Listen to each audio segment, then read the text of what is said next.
Hello everybody, Assalamu alaikum. Hope you all are fine and well.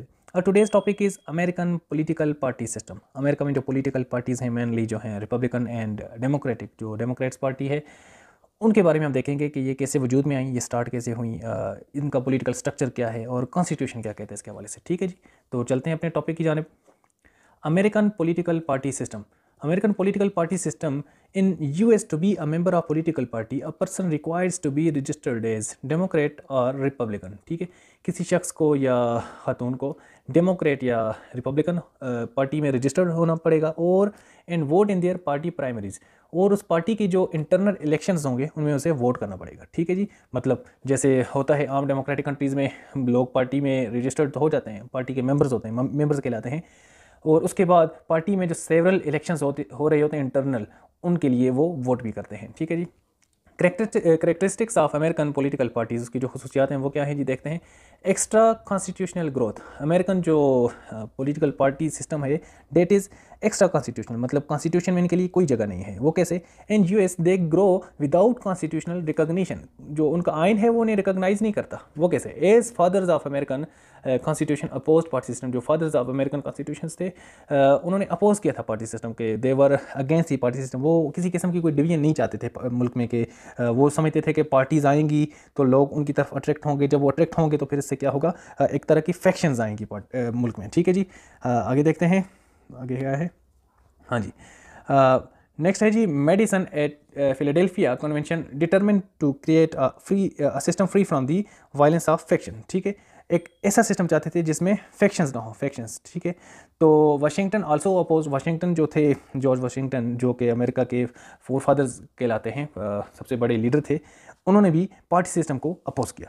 The presidential form the indirect presidential election introduce to keep political parties away from politics. अब आप देखें America का जो political system है वो presidential है, और president is not a part of their parliament. ठीक है, वो पार्लियामेंट से हट कर है, वो इनडायरेक्ट इलेक्ट हो रहा होता है, तो इसलिए वो भी इसी तरह है कि वो जो पार्लियामेंट के अंदर एक पार्टीज की एक खींचातानी होती है उससे दूर रहे उनका लीडर। ठीक है, but even before the constitution was ratified the political parties had come into being. इससे पहले कि अभी कॉन्स्टिट्यूशन भी नहीं बना था, पॉलिटिकल पार्टीज बन चुकी थी। ठीक है जी, नेक्स्ट जी, a two party system. A two party system क्या है? जैसा कि दुनिया भर में मशहूर है कि अमेरिकन पॉलिटिकल सिस्टम जो है that is two party system. वो क्या है? Throughout the political history US had two major political parties, number one Democrats and the other one is Republicans. ठीक है, वो कैसे? डेमोक्रेट्स वही जिनके अभी प्रेसिडेंट हैं, और इनसे पहले बराक ओबामा थे, हिलरी क्लिंटन भी इनकी उम्मीदवार हैं, और रिपब्लिकन पार्टी के जॉर्ज बुश थे, ट्रम्प थे। इससे पहले देखते हैं anti Masons, free soil party, green backers, populist, prohibitionist, national progressive party of T Roosevelt have come and gone. मतलब ये जो पार्टीज़ हैं इनके नाम लोगों ने सुने भी नहीं हुए, वर्ल्ड वाइड तो बिल्कुल नहीं सुने, इंटरनल जो अमेरिकन पीपल हैं उन्होंने शायद सुने हो। तो ये जो पार्टीज़ हैं ये मुख्तलिफ औकात में इंट्रोड्यूस हुई, इन्होंने मेहनत की, कोशिश की, ऊपर आने की कोशिश की, लेकिन वो ख़त्म हो गई। ठीक है, अभी तक जो स्टार्ट से कायम है वो डेमोक्रेट्स और रिपब्लिकन ही है। Socialist party in 1900, communist party in 1920 had not retain office ever, इन्होंने कोई ऑफिस भी कभी रिटेन नहीं किया।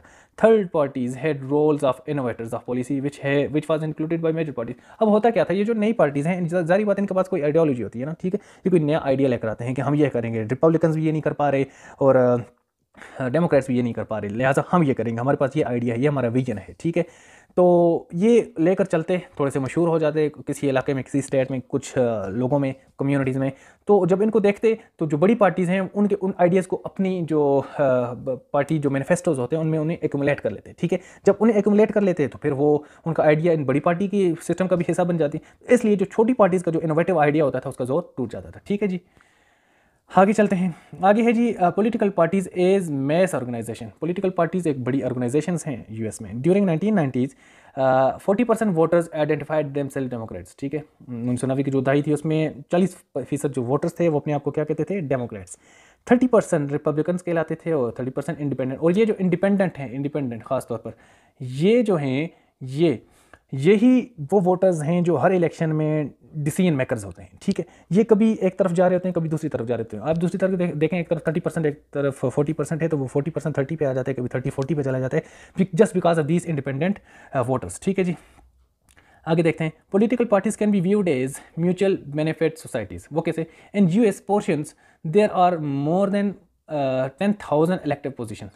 वो कैसे? उसमें काउंसिलमैन हैं, मेयर्स हैं, स्कूल बोर्ड मेंबर्स हैं, स्टेट लेजिस्लेटर्स हैं, कांग्रेसमैन हैं। Congressman represents about 6,90,000 people. 6,90,000 people का जो इलेक्टेड मेंबर होता है, he becomes a congressman in US. तो लिहाजा 10,000 से ज़्यादा इलेक्टेड सीट्स हैं, तो पार्टीज़ का बड़ा किरदार है ना, ठीक है। इन तमाम सीट्स पे मेयर्स हों या काउंसिलमैन हों, कोई भी हों, लोअर बॉडी जो लोकल बॉडी से लेकर कांग्रेसमैन तक कोई भी मेंबर है, he is a part of a party, ठीक है। और पार्टी का हिस्सा होने के बाद वो पार्टी के इंटरनल मामलात में भी हिस्सा लेता है, और फिर वो जनरल इलेक्शन में हिस्सा लेता है, और फिर तब वो ऑफिस होल्ड करता है, ठीक है। नेक्स्ट देखते हैं, political parties are decentralized. How?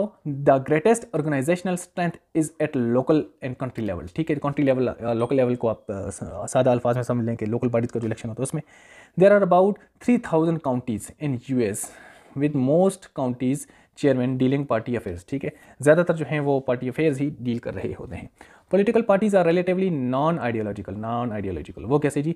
Republican are more conservative and appeal to general business community. अब इस बात को समझिए, रिपब्लिकन्स को हमेशा समझा जाता है कि दे सपोर्ट बिजनेस कम्युनिटी, जैसे ट्रंप की पार्टी या ट्रंप का जो मैनिफेस्टो था वो that was more appealing to the higher class और बिजनेस कम्युनिटी, ठीक है। Democrats are seem to be liberal and appeal labours, ठीक है। जो लोअर क्लास है डेमोक्रेट्स उन्हें अपील करते हैं, एग्रीकल्चरल पीपल को भी वो अपील कर रहे होते हैं, माइनॉरिटीज़ को, एंटरटेनमेंट इंडस्ट्री वगैरह को, they are more appealing to lower class, ठीक है। और जो रिपब्लिकन हैं वो बिजनेस क्लास को अपील कर रहे हैं, तो यहाँ से एक थोड़ी सी इनकी आइडियोलॉजिकल डिफरेंस आ जाता है, ठीक है। आगे चलते हैं, हाँ जी। तो नंबर 7 है geographical and traditional differences. Geographical and traditional differences क्या हैं? No fundamental and ideological differences, ठीक है। कोई मेजर आइडियोलॉजिकल डिफरेंसेस नहीं हैं, क्योंकि जैसे मिसाल के तौर पर आपके ये कम्युनिस्ट मैनिफेस्टो है इनका, या दूसरों का जो है तो वो कैपिटलिस्ट है, ये दोनों ही कैपिटलिस्ट हैं, ठीक है। Most belongings are due to family roots and reasons, ठीक है। ज़्यादातर लोग जो वोटर्स हैं either they belong to any party, तो उनकी जो रीजनल जो रूट्स हैं, फॉर एग्जांपल एक बंदा किसी मखसूस रियासत से ताल्लुक़ रखता है, फॉर एग्जांपल अलास्का से ताल्लुक़ रखता है, तो वहाँ पर मेजॉरिटी किसकी होती है? ज़्यादातर रिपब्लिकन्स की होती है। तो रिपब्लिकन्स की अगर मेजॉरिटी है तो वो एक रीजनल उनकी एक इंटीग्रेशन होती है, ठीक है। उनकी एसोसिएशन होती है अपनी कम्युनिटी के साथ कि हम रिपब्लिकन्स को ही वोट करेंगे, ठीक है। इसी तरह जो आप ये जो सामने मैप है इसमें आप देखें, ये जो ब्लू कलर की टिक्स हैं, ये जो ब्लॉक्स बने हुए हैं, ये डेमोक्रेटिक मेजॉरिटी है, ठीक है। डेमोक्रेट्स की मेजॉरिटी जो जहाँ से जो बाइडेन इस दफ़ा इलेक्शन जीते थे, 306 वोट्स लिए, ठीक है। जो रेड वाला है ये एरिया सारा जो है ये ट्रंप यहाँ से जीते, ठीक है, इन्होंने 232 वोट्स लिए। और ये जो इलाका है ये ज़रा इसे आप बोल लें लाइट ब्लू, ये जो है यहाँ से वोट यहाँ पर डिवाइड हुआ था, ठीक है। ये फ्लिप करते हैं आगे, ज़रा इसकी मज़ीद डिटेल देखते हैं नेक्स्ट स्लाइड में इसकी, ठीक है। हाँ, ये देख लें, ये आपको समझ आ जाएगी कि हाँ, ये इसमें थोड़ी सी डिटेल है। देखें, ये जो रेड वाले हैं ये सॉलिड रिपब्लिकन्स हैं, यहाँ पर आपको लिखा भी हुआ है। फिर ये जो है थोड़े सा पिंकिश हैं, ये आपको लीन रिपब्लिकन नज़र आएंगे। फिर इसके बाद ये जो ग्रे एरियाज हैं, ग्रे एरिया टेक्सास वगैरह, ये इलाके जो हैं ये कम्पिटिटिव हैं, ये कभी किस तरफ जाते हैं कभी किस तरफ जाते हैं, ठीक है। ये जो लाइट ब्लू कलर के हैं ये मेरीलैंड वगैरह, ये लीन डेमोक्रेटिक हैं। ये होते डेमोक्रेटिक ही हैं, लेकिन कभी कभार इनका जो डिसीजन है वो तब्दील भी हो जाता है, ठीक है। ये जो डार्क ब्लू कलर्स के हैं इस साइड के हो गए, ये जो हैं दे आर ऑलवेज, न्यूयॉर्क भी इसमें शामिल कर लें, दे आर ऑलवेज डेमोक्रेट, ठीक है। तो ये रीजनल एसोसिएशन है इनकी। आप सारे अमेरिका की जो 50 स्टेट्स हैं इनको आप डिवाइड कर सकते हैं, वेदर इन रिपब्लिकन ग्रुप और इन डेमोक्रेटिक ग्रुप और इंडिपेंडेंट, ठीक है, और ग्रे एरिया भी आप इन्हें कह सकते हैं, ठीक है जी। आगे चलते हैं, difference between American political party system and British political parties, ठीक है। इसको थोड़ा सा कंपैरिजन देख लेते हैं कि अक्सर क्वेश्चन आ जाता है कि what is the difference between American political party system and British political party. Distinction of policies and programs, उनकी जो पॉलिसीज़ और प्रोग्राम्स हैं उनका थोड़ा सा फर्क है। इंग्लैंड में क्या होता है जी, conservative party is supporter of capitalism, ठीक है। अमेरिका इंग्लैंड की जो दो मशहूर पार्टीज़ हैं, कंजर्वेटिव एंड लेबर पार्टी, तो कंजर्वेटिव पार्टी जो है that is the supporter of capitalism, ठीक है, कैपिटलिस्ट आइडियोलॉजी। तो labour party stands for semi socialist programs, ठीक है। तो in US there is no clear cut difference of such ideology. US में ऐसा कोई फ़र्क नहीं है कि वो कैपिटलिस्ट होगा या वो सोशलिस्ट होगा, वहाँ पे सारी सोशलिस्ट हैं। लेकिन एक जो रिपब्लिकन है, जैसा मैंने आपको पहले भी बताया कि वो थोड़ा सा बिजनेस क्लास को ज़्यादा अपील करते हैं, और जो डेमोक्रेट्स हैं वो लेबर क्लास को ज़्यादा अपील कर रहे होते हैं, ठीक है। नेक्स्ट देखते हैं the difference of programs and policies for members, ठीक है। उनकी जो पॉलिसीज़ हैं उनके थोड़ा सा फ़र्क है। In England if someone differs from party policies he must quit the party. England में अगर कंजर्वेटिव अगर अपनी पार्टी पॉलिसी से इख्तलाफ करेगा तो पहले वो अपनी पार्टी को छोड़ेगा, ठीक है, पार्टी को बिल्कुल छोड़ देगा और फिर उसके बाद अपनी पार्टी को क्रिटिसाइज करेगा। जबकि यूएस में मेंबर्स में disagree and continue party membership. US के जो सेनेटर्स हैं खासतौर पे they are elected by their respective parties, और जब वो सेनेट में मौजूद होते हैं तो they often criticise their own parties and they still continue the membership of their own party, ठीक है जी। नेक्स्ट देखते हैं डिफरेंस ऑफ लोकलिज्म। अब एरिया का जो फ़र्क है, localism does not govern British political parties. जो जैसे कि मैंने आपको पीछे मैथ्स में बताया था कि कुछ स्टेट्स हैं they belong to Republican and other belongs to democrats, जबकि इंग्लैंड में ऐसा कुछ नहीं है। In US certain states are under complete influence of a party. Difference of membership है जी, the membership of American is guided by economic interest, ठीक है। अमेरिका में जो इकोनॉमिक इंटरेस्ट की बुनियाद पर वो मेंबरशिप लेते हैं और वो वोट भी करते हैं। बिजनेस क्लास वोट करेगी रिपब्लिकन्स को मेजरली एंड डेमोक्रेट्स वो बाकी जो हैं industry, entertainment industry, labours, agricultural sector, they vote for Democrats, ठीक है। No such case in British में ऐसा कुछ भी नहीं है, ठीक है जी। हमारा टॉपिक यहाँ पे कंप्लीट हो गया है। हमने एक थोड़ा सा आइडिया दिया आपको अमेरिकन पॉलिटिकल पार्टीज़ की जो बुनियाद है वो बताई है कि which sort of they are, ठीक है। फिर उसके बाद थोड़ा सा उनका एरिया बताया कि किस एरिया के साथ कौन सी पार्टी बिलोंग करती है। फिर उनकी कॉन्स्टिट्यूशनल बैकग्राउंड बताया कि दे आर एक्स्ट्रा कॉन्स्टिट्यूशनल, ठीक है। फिर बाकी पार्टीज़ के बारे में बताया कि और भी पार्टीज़ आई थी but they could not survive, ठीक है। उसके बाद थोड़ा सा कंपैरिजन लिया है कि जो अक्सर क्रिटिकल क्वेश्चन आ जाता है, comparison between the American political party system and British, तो उसकी भी आपको उम्मीद है समझ आई होगी। अगर समझ ना आई हो तो फिर आप कमेंट सेक्शन में पूछ सकते हैं। उम्मीद है लेक्चर आपको पसंद आया होगा। हमारा टॉपिक कंप्लीट होता है। मिलते हैं किसी और टॉपिक में, तब तक के लिए अल्लाह।